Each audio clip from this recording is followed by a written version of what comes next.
அனைவருக்கும் வணக்கம். தைப்பூசம் பிப்ரவரி 1ஆம் தேதி ஸ்டார்ட் ஆகுது. நம் 6 நாள் விரதம் இருப்பவர்கள் தை கிருத்திகை என்று ஸ்டார்ட் பண்ணும்போது ரொம்ப சிறப்பாக இருக்கும். அதாவது தை கிருத்திகை 27ஆம் தேதி 27ல் ஸ்டார்ட் பண்ணி 1ஆம் தேதி பிப்ரவரி 1ஆம் தேதி தைப்பூசம், மொத்தம் 6 நாள். இந்த 6 நாள் பூஜை நம்ம செய்வது அவ்வளோ விசேஷமான பலன் நமக்கு கொடுக்கும். நிறைய பக்தர் 48 நாளே ஸ்டார்ட் பண்ணிட்டாங்க. நிறைய பேரால் முடியல. ஏன்னா 48 நாள் அப்படிங்கிறப்ப நான்வெஜ் பழங்காமல் செய்யாமல் எங்களால் இருக்க முடியாது. அப்படி இருப்பவர்கள் நிறைய பேர் முடியல, விரதம் இருக்க முடியல, நம்ம அதனால் கம்மியான நாள் சொல்லுங்கள் அப்படின்னு சொல்லப்போ நம்ம 6 நாள் அப்படிங்கிறப்போ இது எல்லாராலையுமே சாத்தியம். நிறைய பேரால் இந்த 6 நாட்கள் விரதம் இருக்க முடியும். இல்லை என்னால் விரதம் இருக்க முடியல அப்படின்னா கூட பரவாயில்ல, பூஜை மட்டும் இந்த 6 நாள் தொடர்ந்து செய்யுங்க. அதாவது எதற்காக அப்படின்னா நம்ம தைப்பூசம் பார்த்தீங்கன்னா 1ஆம் தேதி நம்ம அந்த 1ஆம் தேதி இந்த அபிஷேக பொருள் வாங்கி கொடுப்பது, நம்ம கோயிலில் போய்ட்டு நம்ம சிறப்பாக வழிபாடு செய்வதற்கு ஒரு 3 நாட்கள் முன்னாடியோ ஒரு 6 நாட்கள் முன்னாடியோ நம்ம முருகனுக்காக ஒரு பூஜை செய்யும்போது, தினமும் விளக்கேற்றி வைத்து அவர் வழிபாடு செய்யும்போது இந்த தைப்பூச நாள் நமக்கு அது சிறப்பாக அமையும். இப்போ உங்கள் எல்லாருக்குமே தெரியும் இல்லையா, நம்ம ஊரில் திருவிழா அப்படிங்கிறப்போ நம்ம அந்த ஒரு வாரம் பார்த்திங்கன்னா நம்ம நிறையா ஃபாலோ பண்ணுவோம். இது நான்வெஜ் இது பழங்க மாட்டோம், சுத்தபத்தமாக இருப்போம், நிறைய நம்ம ஃபாலோ பண்ணுவோம் பார்த்திங்களா. அதே போல் தான் நம்ம தைப்பூசம் நம்ம ரொம்ப சிறப்பாக கொண்டாட போகிறோம் அப்படின்னு. அதாவது கோயிலுக்கெல்லாம் போயிட்டு நம்ம ரொம்ப பால் குடம் மாதிரி எடுக்கிறது, இல்லை நம்ம சுவாமிக்கு அபிஷேகத்துக்கு எல்லா பொருளும் செய்வது, வஸ்திரம் வாங்கி கொடுப்பது எல்லாமே நம்ம பண்ண போகிறோம் அப்படின்னு ஒரு 3 நாட்களுக்கு முன்னாடியோ ஒரு 6 நாட்களுக்கு முன்னாடியோ நம்ம அந்த தைப்பூசத்திற்காக காப்பு கட்டலாம் தேவை கிடையாது. காப்பு கட்டாயம்லாம் கட்டணும் தேவையில்லை. நீங்கள் பால் குடம் காவடி இதெல்லாம் எடுக்கிறீங்கன்னா ஒரு வாரத்துக்கு முன்னாடியே காப்பு கையில் கட்டி விட்டுருவாங்க. நம்ம காப்பு கட்டட்டால் கூட நம்ம ஒரு சிலது பழங்காமல் இருந்தாலே போதும். இந்த நாளன்று நமக்கு முருகர் சிறப்பாக நமக்கு அமைச்சு கொடுப்பாரு. இப்போ அபிஷேகத்துக்கு பொருள் வாங்கி கொடுக்குறவங்களும் இதை ஃபாலோ பண்ணுங்கள். 6 நாட்கள் தானே, இல்லை குறைஞ்சது 3 நாட்களாவது நீங்கள் ஃபாலோ பண்ணுங்கள். அதாவது என்னென்ன செய்ய வேண்டும் அப்படின்னா, காலை மாலை 2 வேளையும் விளக்கேற்றி வைப்பது ரொம்ப நல்லது. விரதம் இல்லாதவர்கள், இல்லைங்க என்னால் ஒரு வேளை தான் விளக்கேற்றி வைக்க முடியும் அப்படின்னா, ஒரு நாள் தினமும் முருகனுக்காக தனியாக ஒரு விளக்கேற்றுங்க. ஒரே விளக்கு முருகனுக்காக தைப்பூசம் 6 நாள் வருது பார்த்திங்கன்னா, இந்த 6 நாட்களுக்காக தனியாக ஒரு தீபம், நெய் தீபமோ அல்லது நல்லெண்ணெய் தீபமோ உங்களால் முடிந்தது தீபம் ஏற்றிக்கோங்க. ஏற்றிட்டு அவருக்கு தினமும் ஏதேனும் ஒரு பூ, சாமந்தி பூ கூட வைக்கலாம். எளிமையாக உங்களுக்கு எந்த பூ கிடைக்குதோ அந்த பூ வச்சுக்கலாம். செம்பருத்தி கூட வைக்கலாம். வச்சுட்டு நீங்கள் தினமும் நெய்வேத்தியம் கல்கண்டு கூட வைங்க. தினமும் உங்களால் ஒரு சகோதரி கேட்டிருந்தீங்க, தினமும் நெய்வேத்தியம் பண்ணணுமா சாமிக்குன்ட்டு. உங்களால் முடிஞ்சால் நெய்வேத்தியம் பண்ணிக்கலாம். அப்படி இல்லைன்னா கல்கண்டு அவள் ஒரு டப்பாவில் வாங்கி வச்சுக்கோங்க. தினமும் கொஞ்சம் கொஞ்சம் வச்சுட்டு அதை நீங்கள் பிரசாதமாக நீங்கள் எடுத்துக்கலாம். இல்லை அது முடியல அப்படின்னா தினமும் ஒரு டம்ளர் தண்ணீர் மட்டும் வச்சா போதும், அதுவே போதும். எல்லாமே பார்த்திங்கன்னா நம்மளால் என்ன முடியுதோ அதை மட்டும் வைத்து வழிபாடு செஞ்சாலே முருகன் நமக்கு அந்தளவுக்கு நல்ல பலனாக கொடுப்பாரு. உண்மையான பக்தியை மட்டும்தான் முருகர் எதிர்பார்ப்பார். மற்றபடி நம்ம அது செய்யணும் இது செய்யணும் இந்த தெய்வம் ஏற்றணும் எதுவுமே எதிர்பார்க்க மாட்டார். நம் அன்பை மட்டும்தான் அவர் விரும்புவார். எப்படி ஒரு குழந்தை பார்த்திங்கன்னா கொஞ்சம் நம்மக்கிட்ட எப்படி ஓடி வருமோ அதே போல தான் முருகனை நம்ம நினச்சிட்டு உருகிட்டோம் அப்படின்னா அவர் நம்மக்கிட்ட தான் இருப்பார். அவருடைய அருள் நமக்கு பரிபூர்ணமாக இருக்கும். அதனால் முருகனுக்கு தினமும் ஒரு விளக்கேற்றி வைத்து முருகனுடைய நாமங்கள் சொல்லுங்கள். நிறைய நாமங்கள் இருக்கு இல்லையா. ஓம் கார்த்திகேயா நமக, ஓம் சரவணபவாய நமக, ஓம் ஸ்கந்தாய நம, ஓம் குமராய நம, ஓம் குகனே நம, இப்படி ஏகப்பட்ட நாமங்கள் முருகனுக்கு இருக்கின்றது. அதில் ஏதேனும் ஒரு நாமத்தை தினமும் நம்ம சொல்லிக்கிட்டே வரணும். சொல்லிகிட்டே நம்ம பூஜை செஞ்சால் போதும். எளிமையாக வழிபாடு தீபத்தை ஏற்றி வைத்து இந்த மந்திரத்தை சொல்லிவிட்டு உங்களுடைய கோரிக்கை நீங்கள் எதற்காக இந்த நாள் வழிபாடு செய்ய போகிறீங்க அப்படின்ட்டு நீங்கள் வழிபாடு செய்து பாருங்கள். முருகர் உங்களுக்கு வாரி கொடுப்பார். நீங்கள் என்ன கேட்டாலுமே அவர் நிச்சயமாக அதை கொடுப்பார். சரி, இப்போ நீங்கள் 6 நாள் அப்படிங்கிறப்போ நீங்கள் என்னென்ன ஃபாலோ பண்ணணும் அப்படிங்கிறத நான் சொல்லிடுறேன். அதாவது இது முடிந்த அளவுக்கு இந்த மாதிரி நீங்கள் ஃபாலோ பண்ணிக்கோங்க. முடியல அப்படின்னா உங்களுடைய சூழ்நிலை பொறுத்து. அதாவது நீங்கள் இந்த 6 நாள் தைப்பூசத்துக்கு நீங்கள் 6 நாள் விரதம் இல்லாட்டா கூட பரவாயில்ல, நான் பூஜை மட்டும் தான் செய்ய போகிறேன் அப்படி இருந்தாலும் சரி, இல்லை நான் எது விரதமும் இருக்கல பூஜை செய்யலை, தைப்பூச அன்று மட்டும் தான் நான் விரதம் இருக்க போகிறேன் அப்படி இருந்தாலும் சரி, இதை நீங்கள் ஃபாலோ பண்ணுறது உங்களுக்கு ரொம்ப நல்லது. நம்ம எதுவுமே கெட்டது ஃபாலோ பண்ண போகிறது கிடையாது. நம்ம நல்ல விஷயங்கள் நல்ல ஒரு நோக்கத்தோடு நம்ம ஃபாலோ பண்ணுறது நம்மளுடைய சந்ததிகள், நம்மளுடைய பிள்ளைங்க பசங்க எல்லாருக்குமே அது புண்ணியம் போய் சேரும். என்னென்ன ஃபாலோ பண்ணணும் அப்படின்னா, நம்ம கட்டாயமாக மாவிலை தோரணை இருக்குது அப்படின்னா அதை நம்ம வீட்டில் வச்சுக்கலாம். எதற்காக அப்படின்னா பூஜை அறையில் கூட வச்சுக்கலாம். நமக்கு வந்து வீட்டில் இருக்கிற அந்த துர்சக்தி நெகட்டிவ் எண்ணங்கள்லாம் போயிடும். அதனால் மாவிலை தோரணை வந்து நம்ம கட்ட முடிச்சா கட்டலாம், அப்படி இல்லைன்னா ஒரு இலை கிடச்சா கூட போதும். நம்ம பூஜை அறையிலோ அல்லது நிலைவாசலில் சொருகி விட்டுறலாம். இரண்டாவதாக பார்த்தீங்கன்னா, நீங்கள் நிலைவாசல் கதவு இருக்கு இல்லையா, அதை நல்லா சுத்தப்படுத்திட்டு ஓம் அப்படிங்கிறது சந்தனத்தால் எழுதிக்கோங்க. அடுத்து நீங்கள் மூன்றாவதாக செய்ய வேண்டியது காலை மாலை 2 வேளையும் விளக்கு ஏற்றுங்க. 2 வேளையும் வந்து வாசல் தெளித்து கோலம் போட்டுக்கோங்க. சின்ன கோலமாக போட்டால் கூட போதும். இல்லை அங்கே தெருவாசலில் என்னால் கோலம் போட முடியாது அப்படின்னா கூட நம்ம நிலைவாசலுக்கு அடுத்து கீழே நம்ம வாசப்படி மாதிரி ஒரு படி மாதிரி நம்ம விட்டுருப்போம் பார்த்தீங்களா, அதாவது அதற்கு கீழே ஸ்டெப்ஸ் இருக்கும் இல்லையா, அதில் சின்ன கோலம் கூட ஒன்று சின்னதாக போட்டுக்கோங்க. கால் மிதி படாமல் போட்டுக்கோங்க. அடுத்து முருகனுக்கு வந்து தினமும் ஏதேனும் ஒரு பூ முடிச்சது வைங்க. நீங்கள் வந்து சின்ன பாக்கெட் வந்து சாமந்தி பூ வாங்கினா கூட போதும். அதுவும் ஒரு 4 நாள் 3 நாள் நமக்கு வரும். அந்த பூ பாக்கெட்டையும் தினமும் போடுங்க. அடுத்து நீங்கள் செய்ய வேண்டியது தினமும் தீப தூப ஆராதனை காலையிலும் மாலையிலும் 2 வேளை காமிங்க. முடிந்த அளவுக்கு பச்சை நிறத்தில் நம்ம ட்ரெஸ்ஸு போடுவது ரொம்ப நல்லது. பச்சை, மஞ்சள், சிவப்பு 3 நிறத்தில் அதிகமாக நம்ம எந்த ட்ரெஸ் நம்மக்கிட்ட நல்ல ட்ரெஸ் இருக்கோ அந்த கலரில் நம்ம பயன்படுத்துவது ரொம்ப நல்லது. நீங்கள் தைப்பூசம் அன்று பச்சை நிறம் கூட பயன்படுத்தலாம்.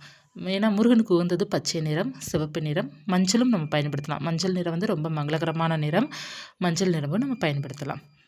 அடுத்து நாம் செய்ய வேண்டியது மந்திரங்கள் தினமும் வந்து சொல்லணும். ஓம் சரணபவாய நமக அந்த மந்திரத்தை சொன்னால் கூட போதும். தினமும் நீங்கள் சொல்லுங்கள். ஒரு குறைஞ்சது 6 முறை நீங்கள் சொல்லிக்கோங்க. காலை எழுந்த உடனே முருகனுடைய நாமத்தோடு எந்திரிங்க. தூங்கும்போதும் முருகனுடைய நாமத்தை சொல்லிட்டு தூங்குங்க. முடிந்த அளவுக்கு விளக்கேற்றி வைத்து சிம்பிளாக நைவேத்தியம் பண்ணி வழிபாடு செய்துக்கோங்க. ஏதேனும் ஒரு பாடல் பாடுங்க. கந்தர் அனுபூதியில் கடைசி பாடல் உருவாய் வருவாயின்னு வரும் இல்லையா, அந்த சாங்ஸ் வந்து அந்த பாடலை வந்து நம்ம தினமும் ஒரு 4 வரி தான் அதில் இருக்கும், அதை படிப்பது ரொம்ப நல்லது. அடுத்து நம்ம செய்ய வேண்டியது என்ன அப்படின்னா, இந்த 6 நாட்களுக்குள்ளே யாருக்காவது முடிந்த அளவுக்கு தானம் பண்ணுங்கள். இல்லைன்னா பறவைகளுக்கு தானம் பண்ணுங்கள். ஏதேனும் வெல்லம் கூட நம்ம வந்து தானம் பண்ணுவது ரொம்ப நல்லது. எதற்காக தானம் பண்ணணும் அப்படின்னா, நம்மளுடைய கர்மா குறையணும். நம்ம கஷ்டப்படுறோம் அப்படின்னா ஏதேனும் ஒரு வகை கர்மா தான் காரணம். முருகன்ட்டு நம்ம சரணாகதி அடைஞ்சாலே அந்த கர்மா வந்து குறைய ஆரம்பிச்சிடும். அடுத்து நம்ம செய்ய வேண்டியது என்ன, இந்த 6 நாளும் ஒரு அரை மணி நேரம் முருகனுக்காக டைம் ஒதுக்குங்க. முருகனுடைய நாமத்தை மட்டும் அமைதியாக கண்களை மூடி தியானம் பண்ணுவோம் பார்த்தீங்களா, அதே மாதிரி அமைதியாக முருகனை மட்டும் நினைத்து கொண்டு பூஜையிலோ அல்லது ஹால்லையோ எங்கே வேண்டும்னாலும் நீங்கள் உட்காந்துட்டு ஒரு அரை மணி நேரம் அல்லது 20 நிமிடம் முருகனை நினச்சிட்டு மனம் முருக பிரார்த்தனை பண்ணுங்கள். உங்களுடைய முன்னாடி முருகர் இருக்கிறாரு அப்படிங்கிறத அவரை நினச்சி மனசுக்குள்ளே உங்களுடைய கோரிக்கைகளை சொல்லி ஒரு 5 நிமிடம் அவர்கிட்ட பிரார்த்தனை பண்ணுங்க. மனதார பிரார்த்தனை பண்ணுங்க. ஒரு 20 நிமிடம் ரொம்ப நல்ல மாற்றங்கள் இருக்கும். குறைஞ்சது ஒரு 5 நிமிடமாவது பண்ணுங்க. உங்களுக்கு ரொம்ப சிறப்பாக அமையும். இந்த 6 நாட்களும் முடிந்த அளவுக்கு கோபத்தை தவிர்த்துடுங்க. கத்தி பேசாதீங்க, கெட்ட வார்த்தை பேசாதீங்க. அதாவது கெட்ட வார்த்தை மீன்ஸ் ஏதுனா அபத்தமான சொல்லும் இல்லையா, நெகட்டிவான வேர்ட்ஸ் நம்ம பேசாமல் இருக்கணும். நம்ம வீட்டில் முருகர் வந்துருவார். நம்ம 6 நாள் இந்த மாதிரி சிறப்பாக பூஜை பண்ணணும்னு நம்ம நினச்சாலே முருகன் நம்ம வீட்டுக்கு வந்துருவார். அவர் இருக்கிற இடத்துல வந்து நம்ம தேவையில்லாத வார்த்தைகள் உபயோகிக்காமல் இருப்பது ரொம்ப நல்லது. நம்ம வந்து மோஸ்ட்லி பார்த்தீங்கன்னா அழுகிறத குறைச்சிடணும். இந்த 6 நாட்கள் ஏதோ இவங்க அம்மா திட்டுனாங்க, ஹஸ்பண்டை திட்டாரு, இல்லை அவங்க என்னை ஏதோ சொல்லிட்டாங்க அப்படின்ட்டு குழம்ப வேண்டாம், அழுகவும் வேண்டாம். யாரும் என்னமோ சொல்லிட்டு போகிறாங்க. நம்ம இந்த 6 நாள் முருகனை மட்டும் தான் நினைக்கணும். இந்த 6 நாள் முருகனுக்காக உரிய நாள் தான். நம்ம முருகனுக்காக இந்த நாளை அர்ப்பணிச்சிடணும். இது என் முருகனுக்காக தான், யாரும் எது சொன்னாலும் என் காதில் விழுகாது அப்படிங்கிற மாதிரி நீங்கள் வந்து கோபப்படாமல், அழுகாமல், டென்ஷன் ஆகாமல், நெகட்டிவான வார்த்தைகள் பேசாமல் 6 நாள் முருகனுடைய நாமத்தை மட்டும் உச்சரித்து கொண்டு நீங்கள் இருங்க. உங்களுக்கு தைப்பூசம் இந்த வர்ற தைப்பூசம் உங்களுக்கு அவ்வளோ சிறப்பாக அமையும். ராஜயோகம் உங்களுக்கு ஏற்படும். இதை நான் வந்து மனதார நான் சொல்கிறேன். நீங்கள் வந்து முருகனுக்கு வந்து அர்ப்பணம் பண்ணிட்டீங்க அப்படின்னா, சரணாகதி அடைச்சிட்டிங்க அப்படின்னா, அவர் உங்களுக்கு கொடுக்குறது பார்த்தீங்கன்னா நீங்கள் எதிர்பார்த்துருக்கவே மாட்டீங்க. இப்படிலாம் எனக்கு நடக்குமா, இந்த அளவுக்கு நான் சந்தோஷமாக மாறுவேனா, என் பிரச்சனைலாம் தீர்ந்துடும், இப்படி உடனே தீர்ந்துருச்சு அப்படிங்கிற ஆச்சரியப்படுற அளவுக்கு அவர் நமக்கு வந்து மகிழ்ச்சியை கொடுப்பார். அதாவது நம்ம வந்து ஒரு நிமிடம் வந்து முருகனுக்காக தான் அப்படிங்கிற மாதிரி ஃபீல் பண்ணிட்டோம் அப்படின்னா, அர்ப்பணிச்சிட்டோம் அவர்கிட்ட. நம்ம இந்த நாட்கள் உனக்காக தான் முருகா நான் வந்து வாழ்கிறேன், இந்த நாள் உனக்காக நான் வந்து இத்தனை கெட்ட பழக்கத்தை வந்து விட்டுறேன், நீ வந்து எனக்கு நல்லது செய்யணும் அப்படிங்கிற மாதிரி நம்ம இருந்துட்டோம் அப்படின்னா அவர் நம்மளை பார்த்துப்பார். நம்ம எது கேட்கணுங்கிறது அவசியம் இல்லை. அவருக்கே தெரியும். நமக்கு என்ன வேண்டும் அப்படிங்கிறது அவருக்கே தெரியும். எல்லாம் நமக்கு செய்துடுவாரு. அடுத்து நம்ம செய்ய வேண்டியது, இந்த 6 நாள் வந்து நான்வெஜ்ஜை முற்றிலுமாக தவிர்த்துடுங்க. முடிந்த அளவுக்கு வீட்ல கூட சமைக்காதீங்க. இது வந்து உங்களுடைய சூழ்நிலை பொறுத்து நான் சொல்லிட்டேன். ஏன்னா வந்து ஒவ்வொருத்தர் வீட்ல ஒவ்வொரு மாதிரி மனுஷர்கள் இருக்கிறாங்க. ஒரு சில பேர் வீட்ல நல்ல தங்கமான ஹஸ்பண்ட் இருக்கிறாங்க. ஒய்ஃப் சொன்னா அப்படியே கேட்குற ஹஸ்பண்ட் இருக்கிறாங்க. ஒய்ஃபுக்கு பிடிக்கலையா வேண்டாம் அப்படிங்கிற மாரி இருக்கிறாங்க. ஒரு சில பேர் வந்து அப்படியே ஆப்போசிட்டா, நீ என்ன சொல்றது நான் என்ன கேட்குறது அப்படிங்கிற மாதிரி இருக்கிறாங்க. ஸோ ஒவ்வொரு வீட்டிலயும் ஒவ்வொரு சூழ்நிலை வந்து மாறுபாடும். அதனால உங்களுடைய சூழ்நிலை என்னன்னு பார்த்துக்கோங்க. என் வீட்ல வந்து என்னுடைய ஹஸ்பண்ட் ரொம்ப தங்கங்க. நான் எது சொன்னாலும் கேட்பாங்க. அப்படி இருக்கிறவங்க இதை ஃபாலோ பண்ணிக்கோங்க. நான்வெஜ் வந்து இந்த 6 நாள் எடுக்காதீங்க. ஒரு முட்டை கூட பிளங்காதீங்க. 6 நாளும் பார்த்தீங்கன்னா, நீங்க வந்து கசப்பானது சமைக்காதீங்க. இந்த பாகற்காய், பயர்லாம் வைக்காதீங்க. கீரையும் வைக்காதீங்க. இந்த 6 நாள் மட்டும் பார்த்தீங்கன்னா, முருகனுக்காக சாம்பார், பருப்பு குழம்பு, புளிக்குழம்பு வைக்கலாம் தவறில்ல. ம் பயறு வகைகள்ல பார்த்தீங்கன்னா, இந்த தட்டாம்பயிறு அவிக்கக்கூடாது. மொச்சை பயிறு, இந்த கலர் மொச்சை இருக்கு இல்லையா? கலர் மொச்சை பயிறு. பிறகு வந்து பயறு வகைகள் எதுவுமே வைக்க மாட்டாங்க. நம்ம வந்து விரதம் இருந்தாலும் சரி, விரதம் இல்லாட்டாலும் சரி. நீங்க 6 நாள் வந்து இந்த மாரி ஃபாலோ பண்ணணும்னு நீங்க நினச்சீங்க அப்படின்னா, இதெல்லாம் நீங்க ஃபாலோ பண்ணிக்கோங்க. இதெல்லாம் நீங்க முடிந்த அளவுக்கு அவாய்ட் பண்ணிட்டு, நான் சொல்றது ஓரளவு உங்களால எது எது கடைபிடிக்க முடியுமோ, அது அது கடைபிடிச்சுட்டு, தைப்பூச அன்னைக்கு காலையில வீட்ல விளக்கேத்திட்டு கோவிலுக்கு போங்க. நிச்சயமா உங்க வாழ்க்கையில ஒரு மிராக்கிள் நடக்கும். முருகர் உங்க கூட தான் இருப்பாரு. உங்களுக்கு என்ன தேவையோ, ஒரு சொந்த வீடோ, இல்ல குழந்தையோ, அல்லது ஒரு நல்ல ஒரு வேலையோ, ப்ரமோஷனோ உங்களுக்கு அடிச்சது அதிர்ஷ்டம். நிச்சயமா அது கிடைக்கும். நம்ம இத ஃபாலோ பண்ணணும். வைராக்கியமா இருக்கணும். நம்ம வந்து இந்த 365 நாள்ல இந்த 6 நாள் மட்டும் முருகனுக்காக ஒதுக்கணும். இதில் ஒரு 6 நாளும் சஷ்டி கவசம் வருது, சாரி மகா சஷ்டி விரதம் வரும் பார்த்தீங்களா? அதில் ஒரு 6 நாள் முருகருக்காக மட்டும் நம்ம ஒதுக்கிட்டோம்னு வச்சுக்கோங்க. மாதம் 12 நாள் அவருக்காக இந்த நாள் அப்படிங்கிற மாதிரி நம்ம ஒதுக்கிட்டோம் அப்படின்னா, மற்ற அந்த 340 சம்திங் அந்த நாள் வருது பார்த்தீங்களா? அவருடைய ஆசீர்வாதத்தில் நம்ம நிச்சயமாக மிக மிக நல்லா இருப்போம். நம்ம குடும்பமே ரொம்ப நல்லாயிருக்கும். நம்ம அந்த மாதத்தில் ஒரு 12 நாள் ஒதுக்குறோம் அப்படின்னா, அந்த 350 நாள் கிட்ட நம்ம வாழ்க்கை வந்து ரொம்ப ரொம்ப நல்லா இருக்கும். அவருக்காக நீங்கள் வந்து முடிந்த அளவுக்கு வந்து உங்களால் எவ்வளோ முடியுமோ அவ்வளோ நீங்கள் ஃபாலோ பண்ணுங்கள். இது எல்லாமே ஃபாலோ பண்ணணும் அப்படிங்கிறது இல்லை. முடிந்த அளவுக்கு இதை ஃபாலோ பண்ணுங்கள். நான்வெஜ்ஜை மட்டும் நீங்கள் விட்டுருங்க. இந்த 6 நாள் விட்டுருங்க. நான்வெஜ்ஜே வேண்டாம் நமக்கு.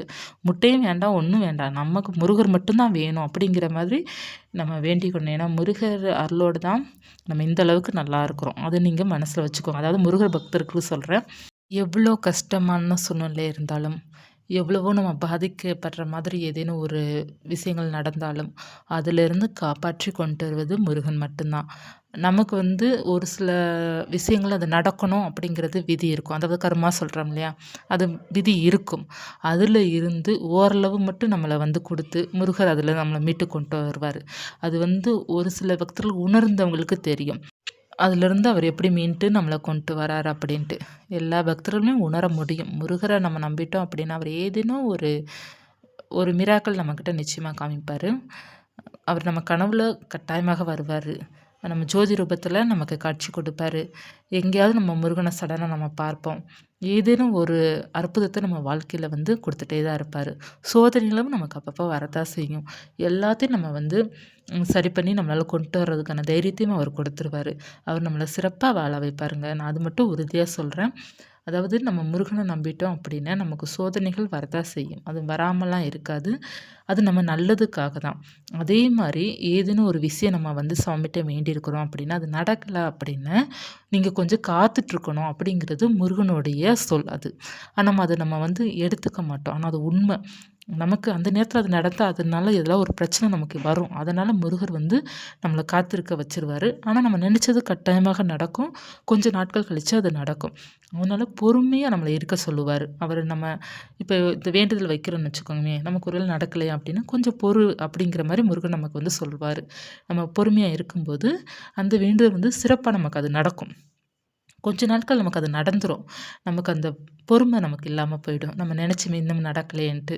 அவர் அது எப்போ நமக்கு செய்யணுமோ அது கரெக்ட்டா அவர் செஞ்சுடுவாரு. ஆனா ஒண்ணு மட்டும் உண்மைங்க. நம்ம ஏதாவது ஒரு வேண்டுதல் சாமிட்ட வச்சிருக்கோம் வச்சிருக்கோம்ன்னா, அது நமக்கு வந்து நடக்குது அப்படின்னா, அது அது மூலமாக நமக்கு எந்த தீங்கு வராது. அப்படி நடக்கலை அப்படின்னா அதில் ஏதோ ஒரு பிரச்சனை வரப்போகுது. நமக்கு அது தெரியாமல் நம்ம வேண்டியிருப்போம். இப்போ எக்ஸாம்பிள் சொல்லணும்னு வச்சுக்கோங்களேன். இப்போ ஒரு வீடு வாங்கணும்னு நம்ம வேண்டியிருக்கோம்னு வச்சுக்கோங்களேன். ஒரு இடத்த வந்து நம்ம சூஸ் பண்ணி வச்சுருக்கோம். அந்த இடத்துல ஏதேனும் ஒரு வில்லங்கம் இருக்கிற மாதிரி, இல்லைனா அதில் ஏதோ ஒரு பிரச்சனை இருக்கிற மாதிரி இருக்குது அப்படின்னா, அந்த இடம் நம்ம கைக்கு வந்து முருகர் வரவிட மாட்டார். அந்த இடம் நமக்கு நல்லா இருக்குது அப்படின்னா தான் நம்மளோட வேண்டுதல் டக்குன்னு நிறைவேறுற மாதிரி அவர் கொண்டு வருவார். இல்லைன்னா அவர் அதை நம்மளை வந்து ஸ்டாப் பண்ணி வச்சுருவார் நம்மளை. நம்ம உடனே நம்ம என்ன நினைப்போன்னா, நம்ம வந்து இவ்வளோ வேண்டி சுவாமி நமக்கு செய்யலை அப்படின்ட்டு. ஆனால் அவர் செய்யாத நம்ம நல்லதுக்கு தான் கொஞ்ச நாள் கழித்து நமக்கு அதை விட சிறப்பாக ஒன்று காமிப்பார், ஒன்று கொடுப்பாரு. அது நம்ம அதற்காக நம்ம கொஞ்சம் பொறுமையாக இருக்கணும். இது நிறையா முருகர் பக்தர்களுக்கு இந்த அனுபவம் இருக்கும். கட்டாயமாக இருக்கும். இதை நான் நம்புகிறேன். உங்களுக்கும் அந்த நம்பிக்கை கட்டாயமாக வரும். இந்த பதிவு உங்களுக்கு பயனுள்ளதாக இருக்கும்னு நினைக்கிறேன். இதில் முடிந்த அளவுக்கு மட்டும் நீங்கள் ஃபாலோ பண்ணுங்கள். எல்லாத்தையும் ஃபாலோ பண்ணணும் அப்படிங்கிறது இல்லை. உங்களுடைய சௌகரியமும் உங்களுடைய சூழ்நிலை பொறுத்து இருக்குதுங்க. தைப்பூசத்திற்கான நிறைய பதிவு நான் கொடுத்துருக்குறேன். அது சேனலில் இருக்கும். என்னென்ன டவுட் இருக்கோ அது அதில் இருக்கிற அந்த தம்ப்நெயில்ல அந்த ஹெட்டிங் இருக்கும் இல்லையா, அதை பார்த்து நீங்கள் கிளிக் பண்ணிக்கோங்க. இந்த தகவல் உங்களுக்கு பயனுள்ளதாக இருக்கும்னு நினைக்கிறேன். நன்றி.